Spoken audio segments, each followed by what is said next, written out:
पता है कि इन्वेस्टर की जिंदगी में ऐसा बहुत कम बार होगा कि एचडीएफसी जैसी बड़ी कंपनी, इतनी बड़ी कंपनी एक दिन में 8% तक गिर जाए। सो क्वार्टर थ्री के रिजल्ट्स के बाद, कल ही उसके क्वार्टर थ्री के रिजल्ट्स आए थे और उनके रिजल्ट्स के बाद आज एक ही दिन में एचडीएफसी बैंक 8% गिर गया। और वो खुद तो 8% गिरा ही गिरा, निफ्टी को भी वो 2% ले डूबा। तो आज निफ्टी सेंसेक्स भी हमारा 2% डाउन था। इतनी बड़ी कंपनी, इंडिया का सबसे बड़ा बैंक, एक दिन में 8% गिरना एक बहुत बड़ी बात होती है। रिजल्ट अगर आप एनालिस्ट के अकॉर्डिंग देखोगे, जो द लास्ट डेट के एस्टिमेट्स थे उसके अकॉर्डिंग रिजल्ट आपको अच्छा लगेगा, क्योंकि सारे न्यूज़पेपर्स ने प्रॉफिट के ऊपर ज्यादा फोकस किया है कि प्रॉफिट काफी अच्छे से ग्रो हुआ है, रेवेन्यू उनका काफी अच्छे से ग्रो हुआ है। बट एचडीएफसी बैंक के मर्जर के बाद से ही उसमें कुछ फंडामेंटल इश्यूज आ रहे हैं। ये जो मैं वीडियो अभी बना रहा हूं, ये मैंने 4-5 घंटे की डेडिकेटेड रिसर्च के बाद बनाई है। और मैंने कंपनी के क्वार्टर थ्री के एंटायर प्रेजेंटेशन के हर एक डिटेल नंबर को और स्टेटमेंट्स को और डेफिनेशंस को स्टडी किया। उसके बाद मैंने बहुत सारे रिपोर्ट्स भी पढ़ी कि एचडीएफसी बैंक के ऊपर जो जो फंडामेंटल प्रॉब्लम्स आ रही हैं, लोगों ने जहाँ जहाँ भी कमेंट्री किया वो सब पढ़ा और उनके मैनेजमेंट की कमेंट्री पढ़ी। और उसके बेसिस पे मैंने कुछ एक अपनी खुद की एनालिसिस बनाई है, जो आपको एचडीएफसी बैंक का करंट बिजनेस मॉडल भी समझने में हेल्प करेगी। प्लस जो भी क्वार्टर थ्री के रिजल्ट्स आए वो पॉजिटिव थे, नेगेटिव थे, वो मैंने यहाँ पे सेग्रीगेट किए हुए हैं। तो चलिए ज्यादा टाइम वेस्ट ना करते हुए ये वीडियो को हम शुरू करते हैं। पहले हमें कुछ बैंकिंग के कीवर्ड्स पता होने चाहिए अगर हमें किसी भी बैंक की एनालिसिस करनी हो। तो पहला एक पॉइंटर आ जाता है एडवांसेस। तो जैसा कि नाम से क्लियर हो रहा होगा कि एडवांसेस मतलब मैं किसी को लोन दे रहा हूँ। तो एक बैंकिंग वर्ड में दो टर्म्स होते हैं, loans and advances. Loan usually long term के लिए यूज किया जाता है वर्ड, की जहाँ पे आप ज़्यादा लंबे समय तक के लिए जब भी बैंक किसी को पैसा देता है तो वो लोन्स की कैटेगरी में आ जाता है। बट बैंक्स जब किसी बिजनेस को या किसी पर्सन को शॉर्ट टर्म रिक्वायरमेंट के लिए एज अ वर्किंग कैपिटल, अगर हम बिजनेस की बात करें उस फॉर्म में अगर वो पैसे देता है तो उसको हम यूजुअली एडवांसेस बोलते हैं। Second banking term provisions. तो आगे हम एनपीए के बारे में पढ़ेंगे। तो जब भी एनपीए होता है बैंक में, उसकी प्रिपरेशन के लिए जैसे विजय माल्या और नीरव मोदी टाइप के लोग बैंक से पैसा लेके जब लंदन भाग जाते हैं, तो उस लॉसेस को कवर करने के लिए बैंक हर क्वार्टर पे ही कुछ पैसा साइड में रखता है। जैसे एक पर्सन की लाइफ में एक इमरजेंसी फंड होता है, वैसे बैंकिंग के इसमें एक प्रोविजंस होते हैं कि वो पैसा थोड़ा साइड में रखते हैं, एंड ताकि बुरे समय में जब भी कोई लॉसेज आए बैंक को, या फिर लेंडर अगर उनको पैसा ना उनका पूरा करे, तो उस केस में वो प्रोविजन से पैसा यूज कर लेते हैं ताकि अपने बैलेंस शीट को, पीएनएल स्टेटमेंट को थोड़ा क्लीन रख सके। Third is net interest margin. तो जस्ट लाइक एक कंपनी को नेट प्रॉफिट होता है, बैंकिंग वर्ल्ड में हम उसी टर्म को बोलते हैं नेट इंटरेस्ट मार्जिन। अब बैंक पैसे कैसे कमाता है कि वो आपको हायर इंटरेस्ट पे लोन देता है, और जो आप बैंक के पास डिपॉजिट रखते हो उसमें वो कम इंटरेस्ट चार्ज करता है। तो जो डिपॉजिट के ऊपर इंटरेस्ट है और जो वो आपको लोन देके इंटरेस्ट चार्ज करता है, उसके बीच का जो डिफरेंस होता है उसको हम बोलते हैं नेट इंटरेस्ट मार्जिन। अगर एक एग्जांपल लूं कि अगर किसी बैंक ने 8,000 करोड़ का इंटरेस्ट इनकम कमाया बाय गिविंग आउट लोन्स, और 6,000 करोड़ का उसने इंटरेस्ट लोगों को दिया, लोगों को बांटा ऑन देयर डिपॉजिट्स, कि अगर आपने बैंक के पास जमा किया था तो आपको वो पैसा मिलेगा। तो वो टोटल कंबाइंड वैल्यू थी 6,000 करोड़। और बैंक का टोटल लोन एसेट का जो वैल्यू था वो था 64,000 करोड़, मतलब एवरेज जो उनके पास एसेट्स थे। तो उतने एसेट्स पे बैंक की टोटल कमाई कितनी होगी, 8,000 माइनस 6,000, कि जितना इंटरेस्ट बैंक ने चार्ज किया माइनस जितना इंटरेस्ट इनकम उन्होंने दिया। तो 2,000 करोड़ डिवाइडेड बाय 64,000, तो वो 3.125 आ जाएगा। तो ये percentage kind of a net income, net profit represent करती है, जिसको हम बैंकिंग टर्म में बोलते हैं net interest margin. And after the merger, आपको याद हो कि 1 जुलाई 2023 में एचडीएफसी और एचडीएफसी बैंक का मर्जर हो गया था, एंड मर्जर के बाद से ही नेट इंटरेस्ट मार्जिन उनका काफी ज्यादा कम है, जो हम आगे एक नेगेटिव पॉइंट में भी देखेंगे। Fourth banking term is CASA ratio. तो CASA stands for current account and savings account. तो जो भी बैंक को डिपॉजिट आते हैं, बैंक हमेशा चाहेगा कि वो कासा की फॉर्म में ज्यादा है, क्योंकि करंट अकाउंट में पैसा होता है तो बैंक को इंटरेस्ट नहीं देना पड़ता। सेविंग्स अकाउंट में भी अगर आपका पैसा आप रखोगे बैंक में, तो उसमें भी 2-3-2.5% का इंटरेस्ट बैंक को देना पड़ता है। अगर कोई एफडी कराता है तो बैंक को उसमें ज्यादा इंटरेस्ट देना पड़ता है। इसलिए as a banking point of view, अगर कोई बैंक होगा वो हमेशा चाहेगा कि मुझे पैसा उस फॉर्म में मिले जहां पे मुझे यूजर को कम इंटरेस्ट देना है। तो कासा रेशो वही चीज़ को डिटेक्ट करती है। बैंकिंग केस में जितने भी टोटल डिपॉजिट्स होंगे उसमें से अगर करंट अकाउंट सेविंग्स अकाउंट का डिपॉजिट्स ज़्यादा है तो वो हमेशा एक बैंक के लिए अच्छा साइन होता है। तो हायर द वैल्यू और percentage of Kasa ratio better it is for any bank. Fifth point is capital adequacy ratio. अब कभी होता है हमारी लाइफ में भी, कभी इमरजेंसी आ जाती है और हमारे पास सरप्लस फंड शायद उतना नहीं होता है, इसलिए हम अपने इमरजेंसी फंड को यूज़ करते हैं, कई बार क्रेडिट कार्ड को यूज़ करते हैं या किसी दोस्त से उधार लेते हैं। वैसे ही बैंकिंग वर्ल्ड में आरबीआई ने कुछ एक मैंडेटरी नॉर्म्स रखी हुई हैं किसी भी प्राइवेट बैंक के लिए और पीएसयू बैंक के लिए कि आपको एक मिनिमम कैपिटल एडिक्वेसी मेंटेन करनी है। एडिक्वेट मतलब होता है कि मिनिमम रिक्वायरमेंट, तो आपको पैसे की एक मिनिमम रिक्वायरमेंट रखनी है ताकि इन केस अगर कल को कुछ हो जाए बैंक के साथ ऊपर नीचे तो आपके पास इतना सरप्लस फंड होना चाहिए, कैपिटल होना चाहिए ताकि आप लोगों की सारी रिक्वायरमेंट पूरी कर सको। तो वो आरबीआई का एक रेशियो है जो डिसाइडेड होता है, 9% है प्राइवेट केस में और 12% है पीएसयू बैंक के केस में। और जितना ज़्यादा होगा डेट विल टेल यू कि बैंक अभी स्टेबल सिचुएशन में है, मतलब कोई ऐसा रिस्क नहीं है कि वो कल को जाके बैंकरप्ट हो जाएगा। तो वो हमें रिप्रेजेंट होता है कैपिटल एडिक्वेसी रेशियो से। सो एनपीए दो टाइप का आ जाता है, ग्रोस एनपीए और नेट एनपीए। अब ग्रोस एनपीए में जो भी टोटल नॉन परफॉर्मिंग एसेट है बिफोर प्रोविजन उसको हम बोलते हैं ग्रॉस। और जब वो टोटल नॉन परफॉर्मिंग एसेट जो एनपीए हमारे बन जाते हैं बैंक के, उसमें से जब हम प्रोविजन और राइट ऑफ वाली वैल्यू माइनस कर देते हैं, बिकॉज मैंने बोला कि बैंक कुछ एडिशनल पैसा रेगुलर बेसिस पे सेव करके रखता है सो डैट जब भी एनपीए आएगा तो वो उसे एडजस्ट कर लेता है। तो जब भी ग्रॉस एनपीए में से प्रोविजंस और राइट ऑफ माइनस हो जाते हैं तो उस केस में वो बन जाता है net NPA. Seventh is cost to income ratio. अब किसी भी बैंक को पैसे कमाने के लिए ऑब्वियसली पैसा, seventh is cost to income ratio. आप किसी भी धंधे में अगर पैसा कमाना चाहते हो तो आपको ऑब्वियसली इन्वेस्टमेंट भी करनी पड़ती है। तो बैंकिंग के केस में भी उनको पैसा कमाने के लिए नए नए ब्रांचेस ओपन करनी पड़ती है। ब्रांच ओपन होगी तो वहाँ पे रेंटल उनको पैसा देना पड़ता है, उनकी एम्प्लॉयज़ की सैलरी और कुछ ऑपरेटिंग एक्सपेंसेस होते हैं, रॉ मटेरियल के, पेन एंड पेपर, डेस्कटॉप जो भी वहाँ पे बैंक में पड़े होते हैं। तो ये कॉस्ट हम बोलते हैं ऑपरेटिंग। इन सारी कॉस्ट को हम बोलते हैं ऑपरेटिंग एक्सपेंसेस, क्योंकि बैंक चलाने के लिए ये मोटे मोटे कॉस्ट आते हैं। ऑपरेटिंग इनकम यानी बैंक का जो मेन धंधा है कि वो इंटरेस्ट से पैसा कमाते हैं, तो उसको हम बोलते हैं ऑपरेटिंग इनकम। अब cost to income ratio basically आपको ये बताती है कि ऑपरेटिंग इनकम अगर 1 रुपये कमाना है तो उसके लिए ऑपरेटिंग एक्सपेंसेस कितने हैं। तो फॉर एग्जाम्पल अगर किसी बैंक के ऑपरेटिंग एक्सपेंसेस 100 रुपीज़ है और वो उतना 100 रुपीज़ यूज़ करके ऑपरेटिंग एक्सपेंसेस मैनेज करके 200 रुपये का धंधा ऑपरेटिंग इनकम कर लेती है, तो उस केस में आप कॉस्ट टू इनकम रेशियो बोलोगे 15%, यानी 50 पैसे एक्सपेंसेस लगाकर वो 1 रुपये का धंधा कर लेती है। तो वो हो जाता है कॉस्ट टू इनकम रेशियो, कि इनकम कमाने के लिए आपको कितने कॉस्ट बेयर करनी पड़ रही है। एंड ऑब्वियसली ये जितना कम होगा उतना प्रॉफिटेबिलिटी ज़्यादा होगी, क्योंकि बैंक कम पैसे में ही अच्छे से मैनेज करके ज़्यादा पैसे कमा ले रहा है। Eighth is cost of fund. अब कोई पर्सन हो या बैंक हो या गवर्नमेंट हो, हर किसी को पैसे की रिक्वायरमेंट होती है। एंड जब भी आप पैसा रेस करेंगे, कैपिटल रेस करेंगे, तो आपको इंटरेस्ट भी देना पड़ता है। अब बैंक के केस में वो कैपिटल के सोर्सेज क्या होते हैं कि वो लोगों से डिपॉजिट लेते हैं, savings account, currents account, FD, और या तो वो दूसरे बैंक से बोरो करते हैं, सेकंड केस हो जाता है, या फिर आरबीआई से बोरो करते हैं, तो ये उनकी एक्सटर्नल बोरोविंग्स हो जाएगी। एंड थर्ड इज बॉन्ड, कि वो बॉन्ड मार्केट में जाके अपने कुछ बॉन्ड इशू करें, इन्वेस्टर्स उसमें पार्टिसिपेट करेंगे एंड देन उनको पैसा मिल जाएगा और उनको धीरे धीरे इन्वेस्टर्स को अपना इंटरेस्ट देना पड़ेगा। तो ये जो भी सोर्सेज ऑफ फंड है, बैंक को पैसे की जरूरत होती है क्योंकि उनको बहुत सारे लोन आगे बांटनी है। तो ये जो पैसे की सोर्सेज हैं इनको एक्वायर करने के लिए या इनको ले आने के लिए अपने बैलेंस शीट में बैंक कितना पैसा खर्च करती है, कॉस्ट ऑफ फंड, यानी आपको पैसा रेस करने के लिए कितना कॉस्ट लग रहा है।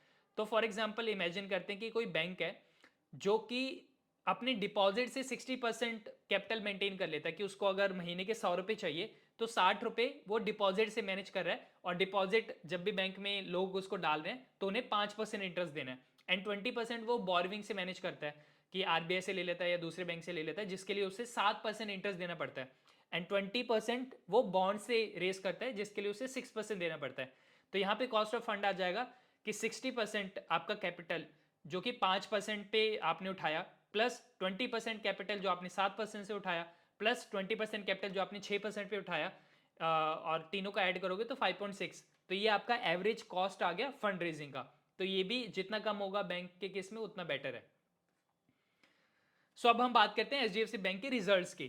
तो आप स्क्रीन पे अगर आप देखोगे तो एचडीएफसी बैंक का जो एक स्नैपशॉट आप देखोगे कि Q3 का रिजल्ट कैसे आया।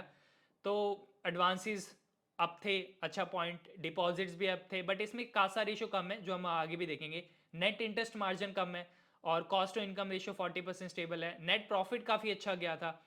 ग्रॉस एनपीए 1.26% है, आरओए 2% है और कैपिटल एडिक्वेसी रेशियो 18.4% है। अभी ये वैल्यूज कितनी होनी चाहिए वो हम आगे देखते हैं। ये पूरा एक स्नैपशॉट हो गया बैंक। सो न्यूज़पेपर वालों ने ना प्रॉफिट्स के ऊपर ज़्यादा फोकस किया है कि नेट प्रॉफिट 33.5% बढ़ गया, बट ये ट्रू पिक्चर नहीं थी जो भी रिजल्ट आया।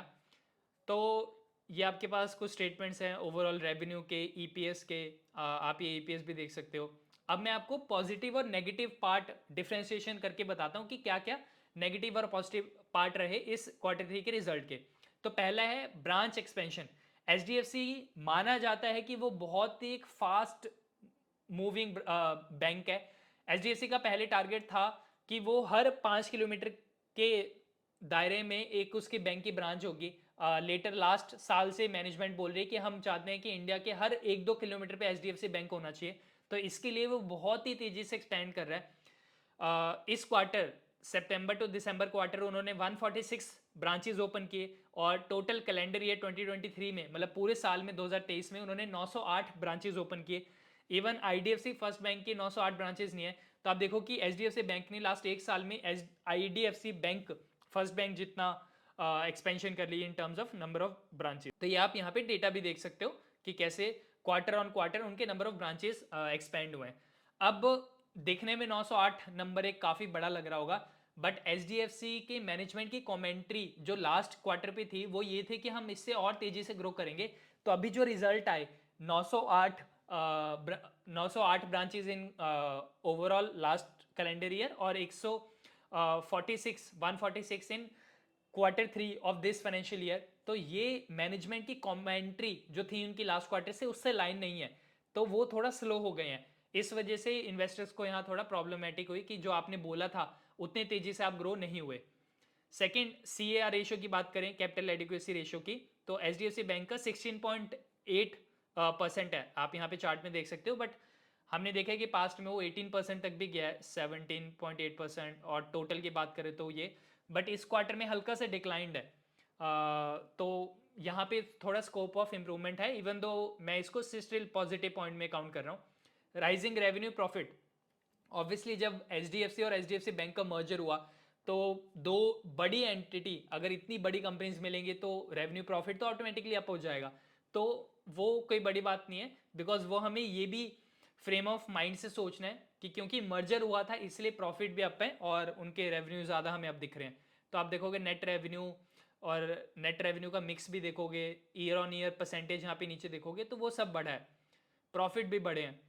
Cost to income ratio fourth positive जो रिजल्ट से रहा कि आज जो ये क्वार्टर था उसमें उनका cost to income ratio was 40.3%, जो कि आई वुड से कि पिछले 4 क्वार्टर्स का बेस्ट ही रहा है। तो ये एक अच्छा साइन है कि एचडीएफसी ने ऑपरेशनल प्रॉफिटेबिलिटी के ऊपर फोकस किया है, विच मीन्स कि 40 पैसा उन्होंने खर्च करके 1 रुपए का रेवेन्यू किया है। 40.3% का ये मतलब है यहाँ पे cost to income ratio. NPS भी आप देखोगे एचडीएफसी के जो ग्रोस एनपीए हैं और नेट एनपीए हैं वो मतलब ऑलमोस्ट सैचुरेशन है या फिर एक कांस्टेंट है, मतलब बढ़ नहीं रहे, जो कि एक अच्छा साइन है। बिकॉज बीच के कुछ सालों में एचडीएफसी ने कॉर्पोरेट लोन्स के ऊपर ज़्यादा फोकस करना स्टार्ट कर दिया था, बट आज की डेट में वो रिटेल साइड ज़्यादा फोकस है। बिकॉज विजय माल्या, नीरव मोदी वाले जो काइंड ऑफ लोग हैं ना वो पैसा लेके भाग जाते हैं, बट एक नॉर्मल रिटेल पर्सन जो एचडीएफसी बैंक से लोन लेता है वो कम डिफॉल्ट करते हैं। इसलिए अगर आपकी लोन बुक रिटेल साइड ज़्यादा होगी, उसमें रिटेल कस्टमर ज़्यादा होंगे, तो वो हमेशा किसी बैंक के लिए अच्छा पॉइंट है। तो एचडीएफसी ने रिटेल साइड फोकस करना स्टार्ट कर दिया, इस वजह से आप देखोगे कि उनके ग्रॉस एनपी और नेट एनपी काफ़ी इंप्रूवमेंट आ रही है। सो 6 पॉइंट अगर हम बात करें तो हेल्दी राइज इन प्रॉफिट, तो प्रॉफिट वगैरह अच्छे से बढ़ रहे हैं, जैसा मैंने आपको रीजन बताया कि क्योंकि ये मर्ज्ड एंटिटी के अभी रिजल्ट्स आ रहे हैं, तो 1 जुलाई 2023 को क्योंकि इनका मर्जर हुआ था और लास्ट 2 क्वार्टर के जो रिजल्ट्स आए हैं वो कंबाइंड होके आ रहे हैं और आगे से ऑब्वियसली कंबाइंड ही आएंगे, तो आप देखोगे इस वजह से आपको वो थोड़ा ज़्यादा दिखेगा क्योंकि 2 कंपनीज के मिलके रिजल्ट्स आ रहे हैं। तो चलो प्रॉफिट्स तो अच्छे बढ़ रहे हैं, बट क्यों आज शेयर 8% गिरा, अब मैं उसकी बात करता हूँ कि क्या नेगेटिव पॉइंट्स थे इसके इनके रिजल्ट्स में। तो पहला था NIM, नेट इंटरेस्ट मार्जिन। तो मैंने जैसे बताया कि ये बैंक का एक kind of a net profit हो जाता है, तो परसेंटेज वाइज आप देखोगे कि लास्ट 2 क्वार्टर से ही जब से मर्जर हुआ है तब से इनका NIM गिरते जा रहा है। तो कहाँ वो एक बेंचमार्क था HDFC का कि वो मोर देन 4.5 या 4.6 के अराउंड होता था और अभी वो 3.6 के अराउंड घूम रहा है। तो वो इन्वेस्टर्स को, FIS को सबसे ज़्यादा हर्ट किया है कि इनका नेट इंटरेस्ट मार्जिन क्यों नहीं बढ़ पा रहा। Second is CASA ratio. तो मैंने आपको जैसे बताया कि करंट अकाउंट, सेविंग्स अकाउंट का जो पैसा है कोई भी बैंक चाहेगा कि हमें वहां से ज़्यादा सोर्स ऑफ फंडिंग मिले क्योंकि उस पर कम इंटरेस्ट देना पड़ता है। एंड लास्ट 2 क्वार्टर से ही इनका NIM भी उतनी तेजी से नहीं बढ़ पा रहा, 38% है आप देख सकते हो, और पहले 42% रहा है चौथे क्वार्टर में अगर हम पीछे 4 क्वार्टर की बात करें। बट बहुत पीछे जाएंगे, 3-4 साल पहले जाएंगे तो इनका कासा रेशियो काफी ज्यादा अच्छा होता था, क्लोज टू 50% और मोर देन 50%। तो 38% भी काफी कम है। And third is stagnant earning per share. Even though हमने देखा रेवेन्यू बढ़ रहा है, प्रॉफिट्स बढ़ रहे हैं, बट कोई भी एक इन्वेस्टर को, FIS को अर्निंग पर शेयर उसके लिए सबसे ज्यादा इंपॉर्टेंट है, because in the long term share price earning per share को ही फॉलो करता है। जितना EPS ग्रोथ होगी उतना ही शेयर प्राइस भी फॉलो करता है। बट आप देखो कि EPS HDFC बैंक का कंसोलिडेटेड EPS नीचे वाला देखो, लास्ट 5 क्वार्टर से 22 के राउंड ही घूम रहा है, मतलब कोई ग्रोथ ही नहीं हो रही। इस वजह से ही HDFC बैंक आज 8% पे ही रह गया। इस वजह से ही आज HDFC बैंक 8% तक डाउन गया है। सो कंसोलिडेटेड EPS अगर आप चेक करोगे तो 22 पॉइंट, सो कंसोलिडेटेड EPS आप नीचे वाला चेक करो तो वो 22 के राउंड ही घूम रहा है। एंड इसका ही एक मेजर रीजन है कि क्यों आज HDFC बैंक 8% गिर गया, क्योंकि EPS ग्रोथ नहीं होगी तो शेयर प्राइस की ग्रोथ कैसे हो सकती है। एंड एक फोर्थ नेगेटिव पॉइंट है कॉस्ट ऑफ फंड। तो HDFC को कितना पैसा खर्चना पड़ता है अपने फंड रेजिंग के लिए, जो हमने एग्जाम्पल से लिया था, तो 4.9% है अभी भी, जो कि रिसेंट टाइम्स में थोड़ा हाई है। एंड उसका एक रीज़न ये भी है कि हमें इंक्लूड करना पड़ेगा कि अभी इंटरेस्ट रेट्स बढ़ गए हैं, रेपो रेट बढ़ गए हैं, तो ऑब्वियसली बैंक को भी पैसा रेज करने में थोड़ा ज़्यादा इंटरेस्ट देना पड़ेगा। बट हमें ये भी चीज़ कंसीडर करनी है कि अगर बैंक हायर इंटरेस्ट पे रेज करता है कैपिटल, तो वो लोन भी आगे हायर इंटरेस्ट रेट पे ही देता है। तो क्यों नहीं है HDFC बैंक का NIM ग्रो हो रहा, नेट इंटरेस्ट मार्जिन? तो एक कॉस्ट ऑफ फंड बेसिकली वही बता रहा है कि क्योंकि cost of fund he bank के लिए थोड़ा हायर साइड पे है, इस वजह से वो अपने NIM मार्जिन मेंटेन नहीं कर पा रहे। तो समरी में आपको यही दूंगा कि HDFC बैंक को अपने अर्निंग्स पर share, net interest margin, Kasa ratio पे बहुत ज़्यादा फोकस करना पड़ेगा, अदरवाइज वो निफ्टी का किंग नहीं बन पाएगा। एंड एक और दो तीन रीज़न मैं आपको एक्स्ट्रा बता दूं कि मैनेजमेंट की जो कमेंट्री थी कि हम इतना ज़्यादा एक्सपेंशन करेंगे वो भी थोड़ी ढीली लगी है। एंड रिटेल साइड अभी डिपॉजिट्स में और ग्रोथ हो सकती है। तो ये 2-3 पॉइंटर्स हैं, अगर इनमें इंप्रूवमेंट आती है तो शेयर प्राइस में डेफिनेटली आगे आपको इंप्रूवमेंट देखने को मिल सकती है। तो अगर आपको ये वीडियो अच्छी लगी तो प्लीज़ हमारी व्हाट्सएप कम्युनिटी भी ज़रूर करें। हम ऐसे ही in detail, in depth content हमेशा व्हाट्सएप पे ही आपके लिए सिंप्लीफाई करते जाएंगे। तो ये रहा लिंक community.anmolsharma.in, तो please join WhatsApp community. And आपको ये PDF यहीं पे यूट्यूब के डिस्क्रिप्शन पे मिल जाएगी, तो प्लीज़ इसको घर पे बैठ के एक बार एनालाइज करें, पढ़ें और हमारी व्हाट्सएप कम्युनिटी भी जरूर ज्वाइन करें। तो मिलते हैं नेक्स्ट वीडियो में। और हाँ, अगर अभी तक आपने हमारे चैनल